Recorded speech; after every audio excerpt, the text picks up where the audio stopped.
24টা ধৰ্ষণৰ কাণ্ড সংঘটিত হৈছে সেই 24টা 12টা কাণ্ডই হৈছে হিন্দুৱে কৰা সমান সমান গোটে কম্পিটিশন হৈছে নেকি এইটো এই কম্পিটিশনৰ ক্ষেত্ৰত দেখোন হিমন্ত বিশ্ব শৰ্মাই কেৱল মুছলমানক টাৰ্গেট কৰি মুছলমান এই জনগোষ্ঠীৰ লোকসকলে কেৱল ধৰ্ষণ কৰি আছে বুলি কৈছে হিন্দুবিলাক কি ধৰ্ষণ কৰিবলৈ অনুমতি দিছে নেকি আপুনি এই কথা নকব ডাঙৰীয়া ধৰ্ষণকাৰী ইয়াত কোনো হিন্দু মুছলমানৰ কথা নহয় সেই কাৰণে আমি কৈ আছো যে প্ৰতিগৰাকী ধৰ্ষণকাৰীৰ বিৰুদ্ধে আৰক্ষীয়ে কঠোৰৰ পৰা কঠোৰ শাস্তি বিহিব লাগে আৰক্ষীয়ে উপযুক্ত চাৰ্জশিট দাখিল কৰিব পাৰে যাতে কোৰ্টত সেই অপৰাধীবিলাক এই পাখণ্ডবিলাক যাতে বাচিব নোৱাৰে তাৰ ব্যৱস্থা কৰিব লাগে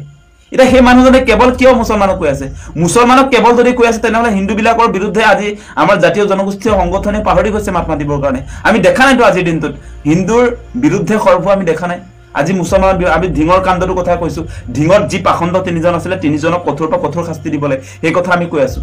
তাৰ সমান্তৰালভাৱে আজি আপোনাৰ যোৰহাটৰ ধৰ্ষণ কাণ্ড গুৱাহাটীৰ ধৰ্ষণ কাণ্ড আজি তিনিচুকীয়া ধৰ্ষণ কাণ্ড তেওঁলোকৰ উপযুক্ত শাস্তি নহব নেকি নে হিন্দু হোৱাৰ কাৰণে তেওঁলোক বাচিব সেই কথা নহব সেই কথা কেতিয়াও নহব এটা হিমন্ত বিশ্ব শৰ্মা হিৰো দেখুৱাবলৈ আহিছে তেওঁ হিৰো নেকি তেওঁ নিজৰ গৃহ বিভাগ সম্ভালিব নোৱাৰে এগৰাকী মুখ্যমন্ত্ৰী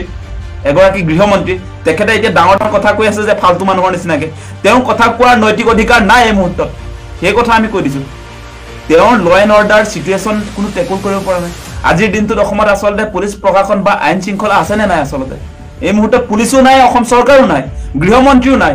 ইয়াত অৰাজক এটা পৰিস্থিতি যাৰ যি ইচ্ছা তাকে কৰি আছে গতিকে এই মুহূৰ্তত হিমন্ত বিশ্ব শৰ্মাৰ মুখখন বন্ধ কৰিব লাগে সেই কথা কৈ আছো তেওঁ ধৰ্ষণৰ ক্ষেত্ৰত কেৱল এটা জনগোষ্ঠীক দেখা পাইছে মই কিন্তু মুছলমানৰ এজেণ্ট নহয় সেই কথাটো কৈছো যে মই কৈ আছো যে হিন্দু ধৰ্ষণকাৰীৰ বিৰুদ্ধেও আমি সমান্তৰালভাৱে আচলতে সৰব হ'ব লাগে বুলি কৈছো ধৰ্ষণকাৰীৰ ক্ষেত্ৰত আমি ধৰ্মক লৈ ৰাজনীতি কৰিলে নহয় সেই কথা কৈ আছো মই গতিকে এটা কথা স্পষ্ট যে বৰ্তমান সময়ত আমি দেখিছো যে আমাৰ জাতীয় জনগোষ্ঠীয় সংগঠন আমি নিজেও যেতিয়া ঢিঙৰ কাণ্ডটোক লৈ সৰব হৈ আছো সেই মুহূৰ্তত হিমন্ত বিশ্ব শৰ্মাই এডভান্টেজ লৈছে তেখেতে এই মুহূৰ্তত মুছলমানৰ শত্ৰু হিচাপে চিনাক্ত কৰি কেৱল মুছলমানৰ বিৰুদ্ধে তেওঁ কথা কৈ আছে মুছলমান যিবিলাক বিদেশী বাংলাদেশী আহিছে তেওঁলোকৰ বিৰুদ্ধে কঠোৰ হ'ব লাগিব তাৰ সমান্তৰালভাৱে যিবিলাক আচলতে পূৰ্ববংগীয় আমাৰ হিন্দু বাংলাদেশী তেওঁলোকৰ বিৰুদ্ধেও আমি সমান্তৰালভাৱে সক্ৰিয় হ'ব লাগিব আজি এনআৰচিত যে 19 লাখ এনআৰচিৰ চূড়ান্ত তালিকাৰ পৰা বাদ পৰিছিলে সেইবিলাকৰ চিনাক্তকৰণ আৰু বিতৰণৰ ব্যৱস্থা কৰিছে না হিমন্ত বিশ্ব শৰ্মাই তাত মুছলমানো আছে হিন্দু আছে হিন্দু বাংলাদেশীও আছে মুছলমান বাংলাদেশীও আছে তেওঁলোকৰ বিৰুদ্ধেও আমি সমান্তৰালভাৱে একশন ল'ব লাগিব আজি তেওঁ ডাঙৰ কথা কৈ আছে আমি কম সেই কথা আমি জাতীয় জনগোষ্ঠীয় সংগঠনবিলাকে কম একশন ল'ব লাগিব চৰকাৰে আমি যিবিলাক দাবী উত্থাপন কৰিছো আজি ধৰ্ষণকাৰীৰ বিৰুদ্ধে কঠোৰ পৰা কঠোৰ হ'ব লাগিব অসম চৰকাৰ অসম আৰক্ষী আমি কম আমি চিঞৰি কম হিমন্ত বিশ্ব শৰ্মাই মুঠতে আমি যি কৈছো সেইটো শুনিব লাগে সেই কথা কৈ আছো তেওঁ কি জাতীয় সংগঠনৰ লিডাৰ নেকি তেওঁ যে কথা কৈ আছে তেওঁ কথাটো আকৌ মানুহক বিভ্ৰান্ত কৰিবলৈ কৈ আছে নহয় আমি লক্ষ্য কৰি আছো তেওঁ কেৱল মুছলমান ধৰ্ষণকাৰীৰ বিৰুদ্ধে কথা কৈছে হিন্দু ধৰ্ষণকাৰীৰ বিৰুদ্ধে কথা কোৱা নাই সেই কথা নহব আৰু অসমবাসী ৰাইজক আমি আহ্বান জনাম যে হিমন্ত বিশ্ব শৰ্মাই আমাৰ ইস্যু ডাইভাৰ্ট কৰিবলৈ গৈ আছে আমাৰ কেৱল ধৰ্ষণে সমস্যা ধৰ্ষণটো আটাইতকৈ জ্বলন্ত সমস্যা ধৰ্ষণকাৰীৰ বিৰুদ্ধে কঠোৰ হ'ব লাগিব সেই কথা কৈছো তাৰ সমান্তৰালভাৱে এতিয়া হিমন্ত বিশ্ব শৰ্মাই মূল ইস্যুৰ পৰা ডাইভাৰ্ট কৰি দিলে আমাৰ মানুহবিলাকক আমাৰ মূল ইস্যু কি আছিলে যে স্মাৰ্ট মিটাৰে যি ধৰণে ডকাইতি কৰিছিলে সেই কথাও আছে সেই কথা আমি পাহৰি গ'লে নহ'ব কিন্তু তাৰ সমান্তৰালভাৱে আপোনালোকে দেখিছে যি ধৰণে আচলতে মূল্য বৃদ্ধি হৈছে সেই তাৰ বিৰুদ্ধেও আমি চৰকাৰৰ বিৰুদ্ধে সৰব হ'ব লাগিব আজিৰ সময়ত আপোনালোকে নিশ্চয় দেখিছে প্ৰতিটো সামগ্ৰীৰ ক্ষেত্ৰত কেনেকৈ আচলতে দাম বৃদ্ধি হৈছে গতিকে মুছলমানক গালি পাৰি দিয়াৰ কাৰণে আমি দাম বৃদ্ধিৰ কথা নকম সেই কথা নহয় আমি তাৰ কথাও ক'ব লাগিব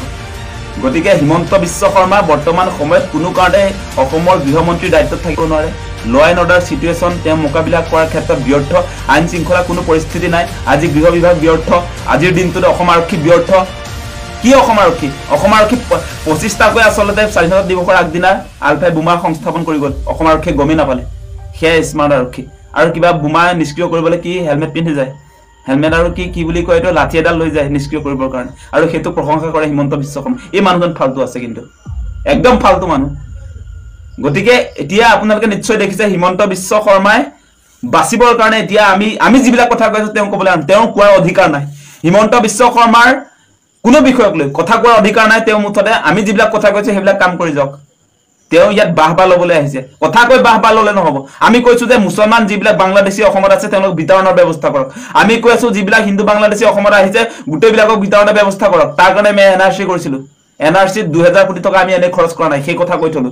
গতিকে আপোনাৰ কথা কোৱা বন্ধ আজিৰ তাৰিখৰ পৰা আৰু আমি যিবিলাক কথা কৈ আছো সেই আমাৰ কথাবিলাক শুনি ব্যৱস্থা গ্ৰহণ কৰক সেই কথা হকিয়াই থলো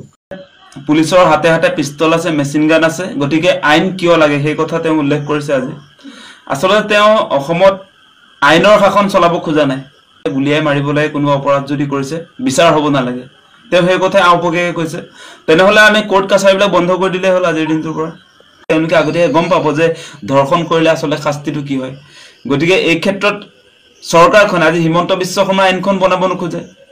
তেওঁ কৈ আছে যে বোলে ধৰ্ষণকাৰীৰ বিৰুদ্ধে পুলিচে পিস্তল আছে, বন্দুক আছে, গুলিয়াই মাৰি দিলেই হ'ল। তেনেকৈ আচলতে আইনৰ শাসন কেতিয়াও নচলে। মুখ্যমন্ত্ৰী হিমন্ত বিশ্ব শৰ্মাই কৈছে যে পুলিচৰ হাতে হাতে পিস্তল আছে, মেচিন গান আছে, গতিকে আইন কিয় লাগে সেই কথা তেওঁ উল্লেখ কৰিছে আজি। আচলতে তেওঁ অসমত আইনৰ শাসন চলাব খোজা নাই,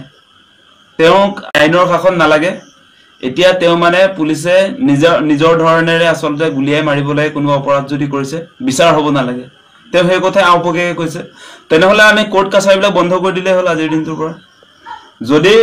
বিচাৰে নহয়, যদি কোনোবাই দোষী সাব্যস্ত হয় তেওঁৰ বিৰুদ্ধে কঠোৰৰ পৰা কঠোৰ শাস্তিৰ কথা আমি কৈছোঁ। ধিঙৰ ঘটনাটোৰ ক্ষেত্ৰত যিসকল পাখণ্ডই আচলতে আমাৰ এই 14 বছৰীয়া ছোৱালীজনীক ৰেপ কৰিলে, ধৰ্ষণ কৰিলে, তেওঁলোকৰ বিৰুদ্ধে কঠোৰৰ পৰা কঠোৰ শাস্তিৰ দাবী উত্থাপন কৰিছোঁ আমি। সেই শাস্তি আমি কৈছোঁ যে ফাঁচি দিব লাগে বা যাৱজ্জীৱন কাৰাদণ্ড দিব লাগে, সেই কথা আমি উল্লেখ কৰিছোঁ। কিন্তু আজি হিমন্ত বিশ্ব শৰ্মাই কৈছে যে তেওঁ এক্সট্ৰা জুডিচিয়েল কিলিঙৰ কথা কৈছে, যে পুলিচৰ হাতত বন্দুক আছে, মেচিন গান আছে, আইন কিয় লাগে। সেই কথাটোৱে কি প্ৰমাণ কৰিছে যে বৰ্তমান সময়ত আচলতে আইন কানুন বা আইনৰ শাসন চলাৰ পক্ষপাতী হিমন্ত বিশ্ব শৰ্মা নহয়। সেইটোৱে কিন্তু ভৱিষ্যত অসমৰ ক্ষেত্ৰত অশনি সংকেত কঢ়িয়াই আনিব। আজিৰ দিনটোত তিতাবৰত নিজৰ বোৱাৰীকক ধৰ্ষণ কৰিলে শহুৱেকজনৰ নামটো হৈছে যাদৱ বৰা। আৰু এটা মুছলপুৰত এটা ঘটনা সংঘটিত হৈছে। মুছলপুৰত মোমায়েকে তেওঁৰ ভাগিনীয়েকক ধৰ্ষণ কৰিছে, 13 বছৰীয়া এগৰাকী ছোৱালী ৰঞ্জিত বড়ো। এতিয়াতো তেওঁতো মুছলমান নহয়। আৰু এটা ঘটনা হৈছে বিশ্বজিৎ দাসেও আপোনাৰ ধৰ্ষণ কৰিছে। মুছলমানৰ ক্ষেত্ৰত যদি এনকাউণ্টাৰ হয়, হিন্দুৰ ক্ষেত্ৰত এনকাউণ্টাৰ হ'বনে নাই? ধৰ্ষণ এতিয়া হিন্দুৱে কৰিছে। যদি কেৱল মুছলমানৰ ক্ষেত্ৰত একশ্যন লোৱা হয় বা মুছলমান যিসকল ধৰ্ষণকাৰী তেওঁলোকক বা ফাঁচি দিয়া হয় বা তেওঁলোকক যদি এনকাউণ্টাৰ কৰা হয়, তাৰ বিপৰীতে যদি হিন্দুসকলক কোনো ধৰণৰ ব্যৱস্থা নলয়, কোনো ধৰণৰ শাস্তিৰ যদি সন্মুখীন নহয় হিন্দু ধৰ্ষণকাৰী, তেনেহ'লে হিন্দু সমাজত ধৰ্ষণকাৰী বাঢ়িব, আপোনালোকে অনুপ্ৰেৰণাহে যোগোৱা হ'ব। গতিকে সেইকাৰণে আমি কৈছোঁ যে ধৰ্ষণকাৰী কোনো জাত পাত ধৰ্ম তেনেকুৱা ধৰণৰ কোনো কথা বতৰা নাথাকে। গতিকে আমাৰ দাবী হৈছে যে যিসকল পাখণ্ড ইতিমধ্যে ধৰ্ষণ কাণ্ডত লিপ্ত হৈছে তেওঁলোকৰ বিৰুদ্ধে কঠোৰৰ পৰা কঠোৰ শাস্তি প্ৰদান কৰিব লাগে। আৰু পুলিচেও আচলতে কোৰ্টত উপযুক্ত শাস্তি দিব পৰাকৈ চাৰ্জশ্বিট দাখিল কৰিব লাগিব। এতিয়া সোপাঢিলা নীতি লৈ তেওঁলোকে যদি চাৰ্জশ্বিট দিয়ে, সেইকাৰণে বাৰম্বাৰ ধৰ্ষণকাৰীসকলে বাচি আহে। গতিকে সেই কথা বতৰাবিলাক আহে। গতিকে এই মুহূৰ্তত আমি কেৱল সাম্প্ৰদায়িক কথা বতৰাবিলাক চালে নহ'ব। এতিয়া আমি ধৰ্ষণকাৰীৰ ক্ষেত্ৰত আমি মুছলমানৰ ক্ষেত্ৰত চবেই সৰব হৈছোঁ, কিন্তু হিন্দু ধৰ্ষণকাৰীৰ বিৰুদ্ধেতো আমি সৰব হোৱা নাই। আমি যদি সুস্থ সমাজ এখন বিচাৰোঁ তেতিয়াহ'লে এই ক্ষেত্ৰত আমি হিন্দু, মুছলমান, খ্ৰীষ্টান, জৈন, পাৰ্চী, বৌদ্ধ তেনেকৈ কেতিয়াও বিচাৰ কৰিলে নহ'ব। তেতিয়াহ'লে আমি মুছলমানৰ বিৰুদ্ধে যদি সৰব হৈ থাকোঁ, কেৱল মুছলমানৰ যিসকল ধৰ্ষণকাৰী তেওঁলোককে শাস্তি দিয়াটো যদি বিচাৰোঁ, তেতিয়াহ'লে আমাৰ হিন্দু যিবিলাক পাখণ্ড ইতিমধ্যে ধৰ্ষণ কাৰ্যত লিপ্ত হৈছে তেওঁলোকেতো ধৰ্ষণ কৰি থাকিব। গতিকে তেওঁলোকৰ বিৰুদ্ধেও কঠোৰৰ পৰা কঠোৰ হ'ব লাগিব আৰক্ষী।